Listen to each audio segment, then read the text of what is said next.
ఆకర్షించి దానికి గల కారణం ఏంటంటే అందము, అలంకారం. కానీ దేవుడు ఏం చేస్తాడు? పై రూపంలో లక్ష్య పెట్టువాడు కాదు. అందువలన పై రూపం ఎలాగుంటుంది? రిచెస్ ఆఫ్ ద హార్ట్, ఆ మహావేశ్య, ఆ ధన సంబంధమైన వేశ్య. ప్రకటన గ్రంథం 17వ అధ్యాయం 3 నుంచి మనం చదువుతా ఉంటుంటే, ప్రకటన గ్రంథము 17వ అధ్యాయం 3-4 వచనాలు చదువుతా ఉంటే ఏం చెప్తున్నాడు?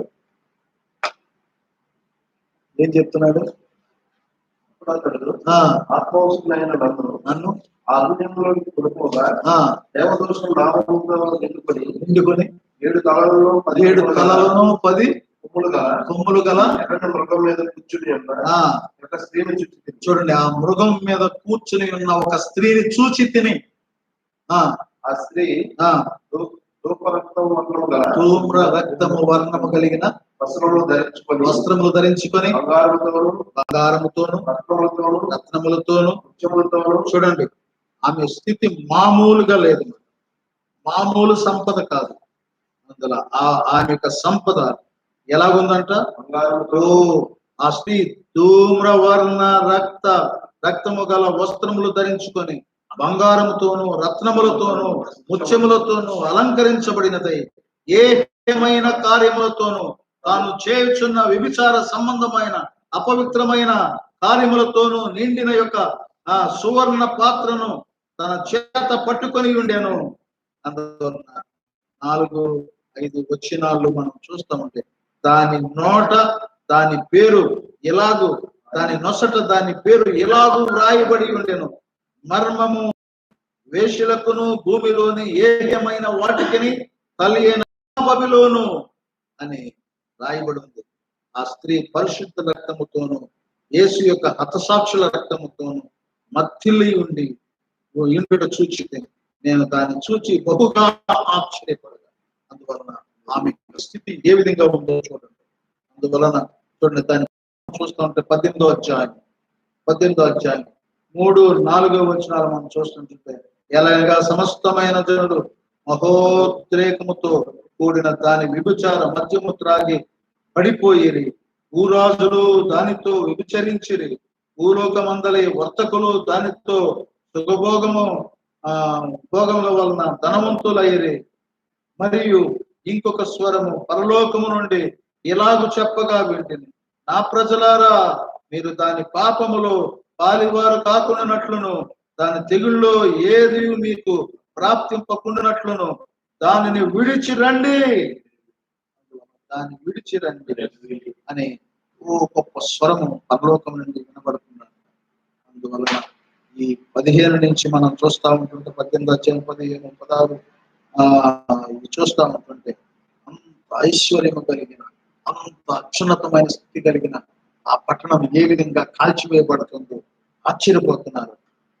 ఈ ఐశ్వర్యము ఒక్క గడియలోనే పాడైపోయేనే అని చెప్పుకొనొచ్చు. దాని బాధను చూచి భయాక్రాంతులయ్యి దూరముగా నిలుచుండరు. ప్రతి నాయకుడు ఎక్కడికైనాను సబురు చేయు ప్రతి వాడవారును సముద్రం మీద పనిచేయు జీవము చేయు వారందరూ దూరముగా నిలిచి దాని దహన ధూమమును చూచి, ఈ పట్టణంలో సమానమైనది ఏది అని చెప్పుకొనొచ్చు కేకలు వేసి తమ తల్ల మీద దుమ్ము పోసుకుని ఏడ్చుచు దుఃఖించుచు, అయ్యో అయ్యో ఆ మహాపట్టణము, అందులో సముద్రం మీద వాడలు గల వారందరూ దాని యందలి అధిక వేము చేత ధనవంతులైరి. అది ఒక్క గడిలోనే పాడైపోయేనే అని చెప్పుకొనొచ్చు కేకలు వేయించుంటుంది. అందువలన అంత ధన సమృద్ధి కలిగినటువంటి ఆ మహాబబిలోను ప్రపంచాన్ని కొనగలిగిన స్తోమత, 7 సార్లు కొనగలిగిన స్తోమత ఆ మహాబబిలోనికి ఉన్నది. అది ఒక్క దినములోని ఏ విధంగా దహించబడుతుంది, కాల్చిబడుతుంది. దేవుని ఉగ్రత ఇప్పుడు వరకు మనం ఆఖరి వరకు మనం చూస్తా ఉంటుంటే, మహాబబిలోను ప్రపంచ దేశాలన్నీ కూడా ఆ బబిలోని మీదే ఉంది. కానీ ఎలాగ కాలిపోతుందో దాని దుస్థితి ఏంటో ఎంత మాత్రము క్రీస్తు జన్యువైన వాళ్ళ వాక్యపు ఉదుగులో ఉన్నవాళ్ళ ఎంత మాత్రం దాని మీద దృష్టి పెట్టకండి. అందువలన ఏం చేస్తారు? మనము జగన్ సేవ చేస్తే మీకు రిజిస్ట్రేషన్ లేకపోయినా పర్లేదు, ఒక సేవకుడిగా చిన్న పరిచయం చేస్తే చాలు. అందువల్ల మీ పేరు ఇచ్చే, మీ ఆధార్ కార్డు ఇచ్చే, మీ అకౌంట్ నెంబర్ ఇచ్చేసి నెలకి 5,000 మీ అకౌంట్లో పడిపోతుంది. ఎవరికి చూపించుకోవలసిన పని లేదు. సేవకుడిగా, స్వార్థకుడా, ఉపదేశకుడా, ఏదైనా పర్లేదు వాళ్ళు రిక్వెస్ట్ చేస్తున్నారు. ఆయన వచ్చి ఇది ఆఖరి నెలకి 5,000 వచ్చేస్తాయి. మీరు ఎవరికే తెలియదు, అకౌంట్ లో పడిపోతాయంట. వాళ్ళకి కనబడవలసిన పని కూడా లేదు. ఇలా ముదుగులో ఇదంతా ఏంటంట, ఇది ఆకర్షిస్తున్నారు. ఈ మహాబబిలోను జాత్యములు కూడా 17 అధ్యాయంలో ఏముంది? కొద్దివారేమి గొప్పవారేమి అందరూ కూడా ఏం చేశారంట?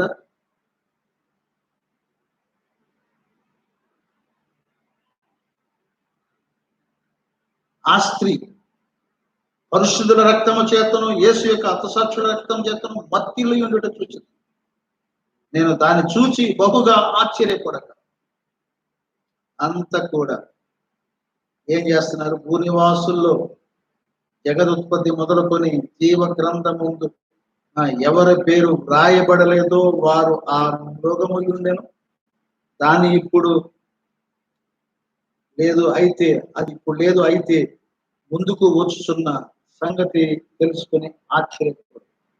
అందువలన అది ఏం చేస్తుందంటే మెల్లిగా అందరమే కూడా తన ఖాతాలో, తన అకౌంట్ లో పెట్టుకుని గొర్రె పిల్ల జీవ గ్రంథంలో రాయబడిన వారు ఎంత మాత్రము కూడా దాని వశము కాదు. అది ఇచ్చే 5,000, అది ఇచ్చే ఇటువంటి రాయితీలు ఎన్ని వధువులు నా ప్రభువు నీకంటే గొప్ప. నా ప్రభు పేరు యెహోవా ఈరే, ఆయనే చూచుకొనును. మన అవసరతలు చూచువాడు ఆయనే. టిఫిన్ చేసినప్పుడు, సాయంకాలం మధ్యాహ్నం భోజనం చేసినప్పుడు, రాత్రికాల భోజనం టిఫినే చేస్తున్నాను. టిఫిన్ చేసినప్పుడు కూడా ప్రార్థన, ఏ గడియకు అవసరత ఆ గడియకు మాకు ఇస్తాను. యెహోవా ఈరేగానే ఉన్నా, మా అవసరతలు తీర్చేవాడుగా ఉన్నాడు. నాకే కాదు, ఇక్కడ బాప్తిసం యేసుక్రీస్తునామమున బాప్తిసం పొందిన సంఘాలంతటికే అలాగే మీరు పోషించండి, సంరక్షించండి. నా బిడ్డలను కూడా, భౌతిక సంబంధమైన బిడ్డలను కూడా, నా ఆత్మీయ సంబంధమైన బిడ్డలను కూడా మరి ముఖ్యంగా ఆహారము లేని పరిశుద్ధులు, పరిచర్యలో ఉన్నవారిని మరి సమృద్ధిగా వారికి సేవకులు ప్రార్థన చేస్తారు. తప్పనిసరిగా అనుదిన ప్రార్థనలో ఈ 3 సార్లు యెహోవా ఈరేగా రుజువు చేసుకోండి. నిజంగా ప్రియమండి, లోకంలో గొప్పవాడు, ఎంత ధనవంతుడు. 17 అధ్యాయంలో మనకు 4వ వచనము 5వ వచనంలో క్లియర్ గా రాయబడింది. ఎలాగంట, ఆ స్త్రీ ధూమ్ర రక్త వర్ణము గల వస్త్రము ధరించుకొని బంగారముతోను, రత్నములతోను, ముత్యములతోను అలంకరింపబడినది. ఏహమైన కార్యములతోను, తాను చేయుచున్న విభిచార సంబంధమైన అపవిత్రమైన కార్యములతోను నిండిన యొక్క సువర్ణ పాత్రను చేత పట్టుకొని ఉండెను. దాని నొసట దాని పేరు ఇలాగు రాయబడి ఉండెను, మర్మము వేషులకును భూమిలోని ఏహమైన వాటికి తల్లి అయిన మహాబబిలోను. మరియు ఆ స్త్రీ పరిశుద్ధుల రక్తము చేత, యేసు యొక్క హతసాక్షుల రక్తము చేత మత్తిల్లి ఉండవచ్చు. అందువల్ల ఇటువంటి స్త్రీ గొర్రెపిల్ల జీవ గ్రంథంలో ఎవరి పేరు రాయబడలేదు. అందరూ ఏదో విధంగా దానికి నమస్కారం చేస్తారు. అందువల్ల ప్రవక్త మనకు చాలా స్పష్టంగా చెప్తుంది. అవును ప్రియమైన బిడ్డలారా, దానిలో ఎంత మాత్రం ఆమె ఆధునిక వధువుగా, ఆ మహాపురం ఎలాగుందంట? ఆధునిక వధువు, వధువుగా రూపుదిద్దుకొనుచున్నది. అందువలన ఆశీనుల దగ్గర చూస్తే హిందూస్ అనబడిన వారు రోమన్ క్యాథలిక్స్ చెప్పింది ఎంత పెద్ద గోపురం ఉందో, ఆ లోపలికి లోపలికి అలంకరణ ఎంత క్లాసిక్. ఆ ప్రీస్ట్ కూడా అంగి, ఆ బంగారు సిలువ వేసుకొని ఆ రూపాన్ని చేత హిందూస్కి చాలా చూడచక్కగా. కానీ ప్రియమైనది మహాదేశ్ అనే విషయం ఎందుకు మాత్రమే తెలుసు. అనంటారా?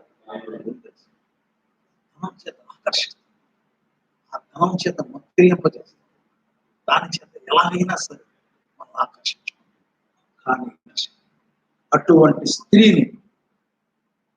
స్త్రీని ప్రవక్త అంటున్నాడు. సంఘాల గురించి మాట్లాడితే ఆధునిక సంఘం మహాబలి. అయితే అటువంటి స్త్రీ ఒక క్రైస్తవుడు వివాహం చేసుకునే ఎడల ఎన్నుకొనిన కృప నుండి తొలగిపోయిన వాడను. అటువంటి స్త్రీ ఆ రిచెస్ చూసి, అడిచే కట్నాలు చూసి, ఆ పువ్వులు పుట్టలు బిల్డింగ్లు అపార్ట్మెంట్లు చూసి నువ్వు పెళ్లి చేసుకుంటే ఆ నిజమైన క్రైస్తవుడు ఏమవుతుంట? వివాహం చేసుకునే ఎడల ఎన్నుకునిన కృప నుండి తెలిగిపోయిన వాడు. ఇది కదా. అవును ప్రభు, ఈ అపార్ట్మెంట్ ఇస్తుంది, ఇది లక్షలు ఇస్తుంది, ఇంత సంపాదిస్తుంది, ఎవరు ప్రభు ఇవన్నీ నాకు కావాలి ప్రభు. మెసేజ్ ఏమవుతుందంటే ప్రవర్తన దేవుని కృప నుండి దూరం.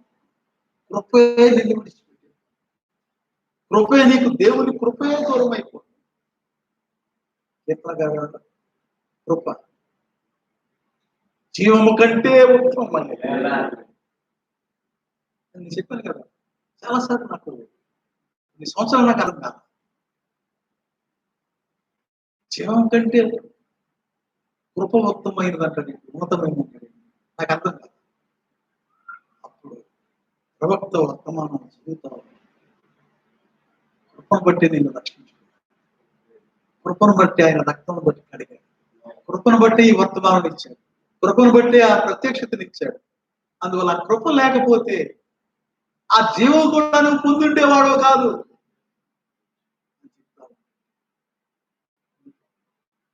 జీవం కంటే ఎంతో అల్పుడిని, అన్యుడిని నాకు, ప్రత్యక్షత లేని నాకు, దైవత్వం లేని నాకు కృప ద్వారా ఇవన్నీ నాకు సమకూర్చబడింది.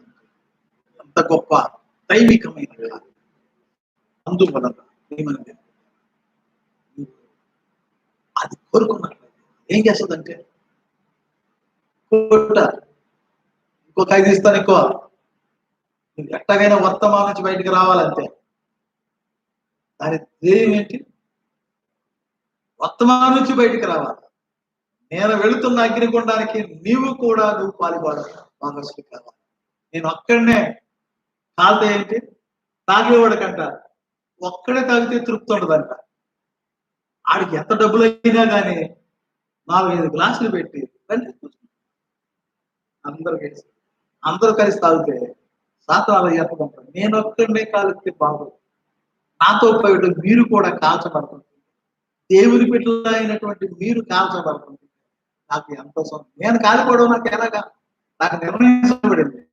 నాతో పాటు దేవుని బిడ్డలని పిలువబడినటువంటి వారు నాతో పాటు కాల్పడుతుంది. ఏమి సంతోషం లేదు.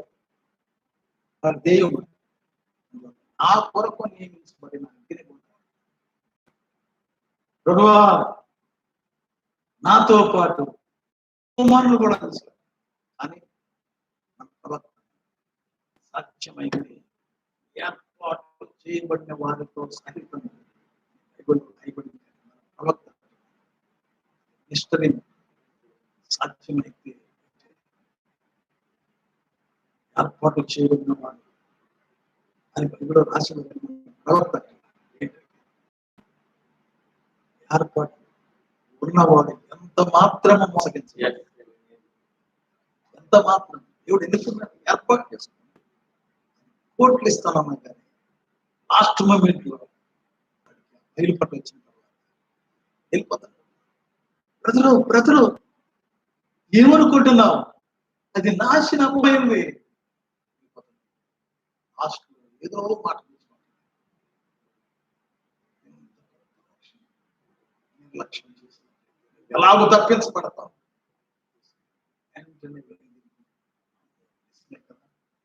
నా వాక్యం తెచ్చి ఏర్పాట్లు ఉన్నవాడు ఎన్నిక చేయబడిన వేళ అలాగూ దేవుడు ఏం చేస్తాడు, వాక్కు ద్వారా ఆకర్షించుకొని ప్రవక్తని చదవమాట. ఏర్పాటు చేయబడిన మోసగించబడడు రాయబడు సాధ్యమైతే ఏర్పాటు చేయబడిన సహితం విశేషమైన వాళ్ళు కూడా పోతారు. ఎన్నిక ఏంటో ఏర్పాటు గొర్రె పిల్ల జీవ గ్రంథము రాయబడిన వాడు ఉంది కదా 17వ అధ్యాయం రాయబడిన వాడు అందరూ దానికి బానిసలు, అందరూ దానికి రోజున దేవుని ప్రజలం కనుక, దేవుని ఏర్పాటులో ఉన్నవారం కనుక, దేవుని సంకల్పంలో ఉన్నవారం కనుక, దేవుని ప్రజలం కనుక వాడి మోసాలకు ఎంత మాత్రం మనం లొంగం. దేవుని సన్నిధి నుండి రుచి నుండి ఎంత మాత్రము దూరము కాలేదు. అతడు ఎటువంటి గృహమును కట్టుకొనును. అందువలన ప్రియమైన దేని పెట్టారు, ఆ లోకపరమైనటువంటి స్త్రీని వివాహం చేసుకుంటే వాడు ఇల్లు కట్టుకుంటాడు. గుడిసె కాదు. ప్రియమైన దేని ఒక నిజమైన క్రైస్తవుడు గుడిసెలో ఉండడానికి కూడా తృప్తి పొందుతాడు. కానీ ఆ స్త్రీ ఏం చేస్తుంది,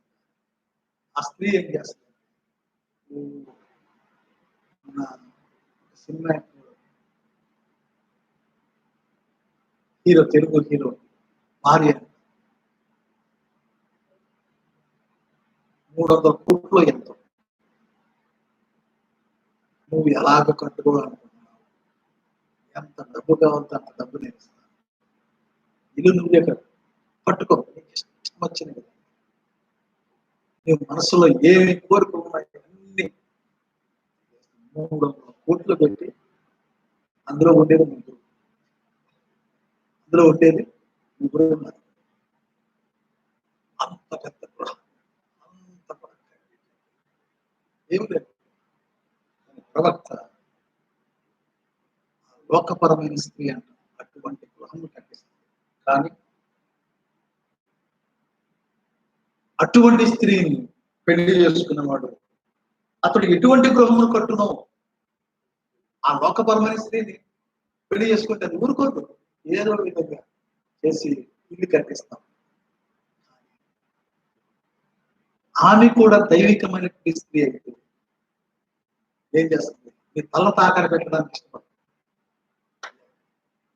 ఇందులో ఉంటే మనకేమి నష్టం కలుగుతుంది? ఏదో ఈ చిన్న ఇంట్లో ఈ రేకుల షెడ్లో ఉంటే మనం పోయేదేమి లేదు కదా, మనం తినేది ఇది కాదు కదా. ఇందులో ఉంటే చక్కగా ప్రార్థన చేసుకుని చిన్నదైనా మన మనసులో కలవాలి, దేవుడితో ఏకమవ్వాలి, భక్తిగా జీవించాలి అని ఏం చేస్తున్నారు? చిన్న దానిని బట్టి వారు తృప్తిగా పోతారు. లోకపరమైన స్త్రీ ఏం చేస్తున్నారు? ఆఖరికి అయిపోయిన తర్వాత నాకు వడ్డానం చేయిస్తావా చెయ్యి, ఏమీ లేదు అప్పులో నీ కిడ్నీ అన్నా మీ నాకు చేయించాను. ఏంటండి తీసుకొచ్చేసింది. కిడ్నీ అక్కడ తాకడ పెట్టాలి, తాకడ పెట్టాలి వేసేసి మా ఆయన 2 సంతకం పెట్టాను, ఆయన ఇన్ని రోజుల్లో నీ కిడ్నీ తీసేయబోతుంది. ఇంకా ఆయనే కదా, ఆయన కంటే నాకు విలువైంది ఏంటి? వడ్డాణం. అందువల్ల పోతే ఏంటి, ఉంటే ఏంటి? చూడండి, స్త్రీ ఎలాగా ప్రవక్త అంటున్నాడు. అటువంటి స్త్రీని ఒక క్రైస్తవుడు వివాహం చేసుకునే ఎడల ఎన్నుకునే కృప నుండి తొలగిపోకున్నది. ప్రవక్తకి యోచన, ప్రవక్తకి ఆలోచన. ఎందుకు ఒక క్రైస్తవుడు దిగులు, ఏడు, దుఃఖముతో, వేదనతో నీ జీవితం ఎలా క్రైస్తవుడు ఎన్నిక చేయబడిన స్త్రీని వివాహం చేసుకుంటే ఏమవుతుందంట? నీకు సహకరిస్తుంది. నీ భక్తితో, నీ విశ్వాసంతో, నువ్వు ఏ నిరీక్షణ కలిగి ఉన్నావు, ఏ వర్తమానం కలిగి ఉన్నావు, దాంతో నీతో పాటు ఏకీభవించి, నీతో పాటు ప్రార్థించడానికి, నీతో పాటు విశ్వాసం కలిగి, నీతో పాటు ఏమవుతుంది? ఏ ప్రవక్త వర్తమానం భర్త నమ్మాడు, ఆ వర్తమానంతో ఆమె కూడా నమ్మి ఏకీభవించి, నీ ప్రార్థనతో నువ్వు ప్రార్థన చేస్తుంటే ఆమె వెనకాల ఉండే ఆమెనంటే చాలు.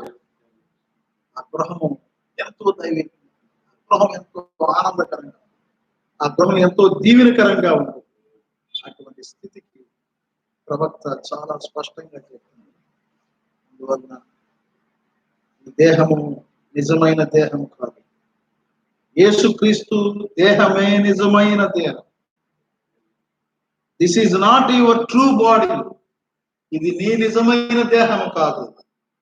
The body is the body of Jesus Christ. నిజమైన దేహము యేసుక్రీస్తు యొక్క దేహం. ఆ దేహంలో నుండి ఆయన శరీరంలో సభ్యుడిగా చేసుకొని ఏం చేస్తున్నాడు? 7th డైమెన్షన్, 7వ పరిమాణంలోనికి దేవుడు అదృశ్యుడిగా ఉన్నటువంటి ఒంటరిగా ఉన్న స్థలంలోనికి మనల్ని తీసుకుని వెళ్ళగలిగినది ఆ దేహం. అందువలన నిజమైన దేహం ఇది కాదు. నువ్వు సంపాదించుకున్న దేహము true body of Jesus Christ, నిజమైన యేసుక్రీస్తు శరీరం, నిజమైన శరీరం. అందువలన లోకములో ఉన్నవాడి కంటే నీలో ఉన్నవాడు గొప్పవాడు. లోకములో ఉన్నవాడు నీలో ఉన్నవాడు, ఆయన నీలో ఉన్నాడు కనుకనే నీవు ఆ దేహంలో సభ్యుడవై. Whatever happen to him, ఏమి జరిగినా కానీ కనుపాపను ముట్టినవాడు నా కనుపాపను ముట్టినట్టే, నిన్ను ముట్టినవాడు నన్ను ముట్టినట్టే ప్రభు చెప్తున్నాడు. ఎందుకంటే నీవు ఆయన దేహంలో ఉండుటకు నీవు ఇష్టపడ్డావు కనుక, ఆయన దేహంలో ఉండుటకు నీవు ప్రతిష్ఠించబడ్డావు, తీర్మానం. ఇది నా దేహం కాదు, నేను ఆ దేహంలో ఉండడానికి ఇష్టపడ్డాను. ఎందుకంటే లోకంలో నీలో ఉండాలి, నీ దేహంలో సభ్యుడిగా ఉండాలి. అందుకే ప్రవక్త అనేకులను మీ చర్చిలో తీసుకురావడానికి, మీ బంధువులను, మీ స్నేహితులను, మీ రక్త సంబంధం ఈ చర్చిలో తీసుకురావడానికి ఇష్టపడతారు. అది నిజమైంది. ఏం చేయాలి? నిజమైన క్రైస్తవులు ఈ చర్చిలో తీసుకొస్తాం, కానీ ఇక్కడ నుంచి ఆత్మ పొందుకోవాలి, దేవుని ఆత్మ పొందుకోవాలి. ఆత్మ ఆత్మీయంగా అలాగే వర్తమానం ప్రకారం శుద్ధీకరణ అభిషేకం నీ మీదకి వస్తుంది. వచ్చిన తర్వాత అప్పుడు అభిషేకంలోనికి వెళ్ళిన తర్వాత నువ్వు ఏం చేస్తున్నానంట? నువ్వు బాప్తిసం పొందితే, నీటి బాప్తిసం పొందితే ఈ సంఘంలో సభ్యుడవు. పరిశుద్ధాత్మలో బాప్తిసం పొందితే ఆయన శరీరంలో సభ్యుడవు. అది గొప్ప. మేము ఆయన శరీరంలో సభ్యుడు. అందుకే ఉన్నాడు, what ever happen to him, నీకేం జరిగినా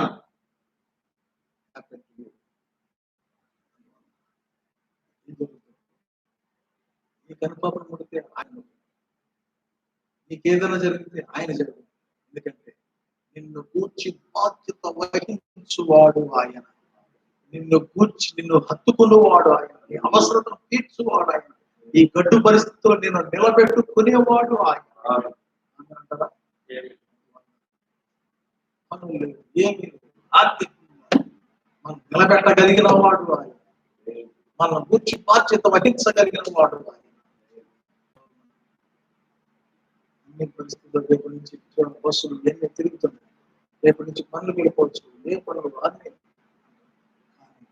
విజయవాడ, గుంటూరు, కర్నూలు, రాజ్యం, కంటోన్మెంట్ ఇంకా తెరవడానికి వీలేదు, ఇంకా కదలడానికి వీలేదు చెప్తా ఉంటే రాయేస్తుంటున్నాం.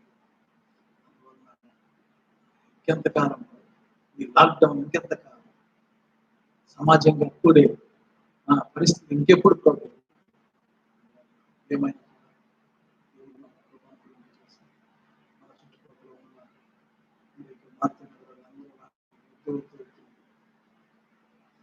ఉన్న ఓపుంటే లైబ్రరీ లాగా వాక్యం ఉంటున్నాం. పోలీస్ అధికారులు వచ్చినాక ఎప్పుడు ఇది లైవ్ లో ప్రశ్న 10 మంది లోపు దూరంగా కూర్చొని వచ్చేది రంజాన్ ముస్లిమ్స్ అంతా దగ్గర కూర్చొని బిర్యానీ ఉన్నదంటే మొత్తం 1000 మందికి వచ్చారు. అందువలన సామాజిక దూరం పాటించడం అనేది ఇటువంటి కార్యక్రమాన్ని ప్రభుత్వం నిర్ణయం పెట్టింది. వాళ్ళకే అవన్నీ కట్టుదిట్టమైన భద్రత. కానీ మన భద్రత క్రీస్తే, మన కూలి ఆయనే, మన ఇన్సూరెన్స్, మన భద్రత ఆయనే. ప్రవక్త అంటాడు క్రైస్ట్ ఈజ్ అవర్ ఇన్సూరెన్స్. క్రీస్తే మనకు భద్రత. ఈరోజున క్రీస్తుని మనకు భద్రతగా ఉంచి ఇక్కడ అంటున్నాడు కదా, ఏం జరుగుతుందో ఆయన నీ కనుపాపను పుట్టినప్పుడు ఆయన కనుపాపను పుట్టినట్టు నీ మీద నీరు పడుతుంటుంటే ఆయన చూస్తూ ఊరుకోలేదు. వెంటనే ఆయన తన కౌగిలిలో ఆయన భద్రపరుచుకున్నాడు. అటువంటి కృప ఆయన కనుగ్రహింపచేసి మరి నిన్ను భద్రపరిచి ఆయన ముదువుగా నిన్ను నిలబెట్టుకునివాడు ఆయన, నిన్ను కాపాడువాడు ఆయన, నిన్ను భద్రపరచువాడు ఆయన, నిన్ను తీర్చిదిద్దువాడు దివ్యమైన వాక్కు నిన్ను భద్రపరిచి ఆయన నిజమైన ముదువుగా ఉండటకు దేవుడు అన్ని విధాలుగా కృప అనుగ్రహింపచేయునుగా. ప్రార్థన చేసుకుందాం. ప్రభు మనకి ఇచ్చినటువంటి 10 నిమిషాల వాక్కును బట్టి మనం దేవునికి స్తోత్రం చెల్లిద్దాం. స్తోత్రములు స్తోత్రములు స్తోత్రములు యేసుక్రీస్తు ప్రభువా మీకు స్తోత్రములు స్తోత్రములు స్తోత్రములు. మీ వాక్కును బట్టి మీకు స్తోత్రములు. మీ వాయిస్ మొదటి దేవా ఇంటిని చేసేవాడు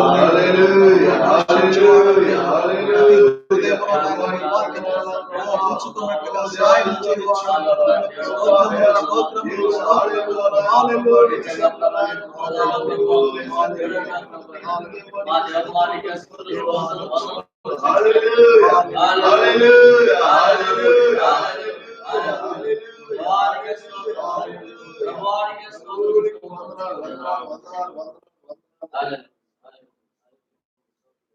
యేసుక్రీస్తు ప్రభువా మీ పరిశుద్ధమైన నామమునకు స్తోత్రములు వందనములు చెల్లించుచున్నాము. ఇలాగ మా తండ్రి నాయన మేమంతా ఇలాగూ దేవా మా ప్రభు మా తండ్రి కూడినది కొద్ది మంది అయినా కానీ ఈ మా ప్రభు మా తండ్రి నాయన ఈ ఆన్లైన్ ద్వారా ఎంతమంది అయితే మీ వాక్కులు వినుచున్నారు దేవా మా ప్రభు అన్ని కూడా నా తండ్రి దేవా మా ప్రభు మీ మాటలు కనుక దేవా మీ బిడ్డ హృదయాల్లో మా ప్రభు మీ మాటలు దేవా మా ప్రభు మా తండ్రి నాటి మా ప్రభు దేవాది బహుగా ఫలించుటకు సహాయం చేయండి. దీవించండి, ఆశ్రయించండి. వినుచున్న బిడ్డలు మా ప్రభు మీ వాక్యమును గైకొని మీ ప్రసన్నతను ఆకర్షించుకోగలిగే దేవా మా ప్రభు మేము అలంకరించుకున్నట్టు ద్వారా కాదు దేవా మా ప్రభు మీ దైవత్వాన్ని మీ గుణమును ప్రచురించే బిడ్డలుగా ఉంటున్నప్పుడు మీ యొక్క గొప్ప పరిశుద్ధాత్మ సహాయం కలగని దీవులు మీ ఆశీర్వాదం కూడా వచ్చిన మాకు ఈ వాక్యం పిలుచున్న వారికి అనుగ్రహింపచేసి ఇక్కడ మీరు దీవించి ఆశ్రయించున్నాం. యేసుక్రీస్తు నామమున అడిగి వేడుకొనుచున్నాం. God bless you. నిత్యంగా ప్రభు మిమ్మల్ని దీవించును గాక.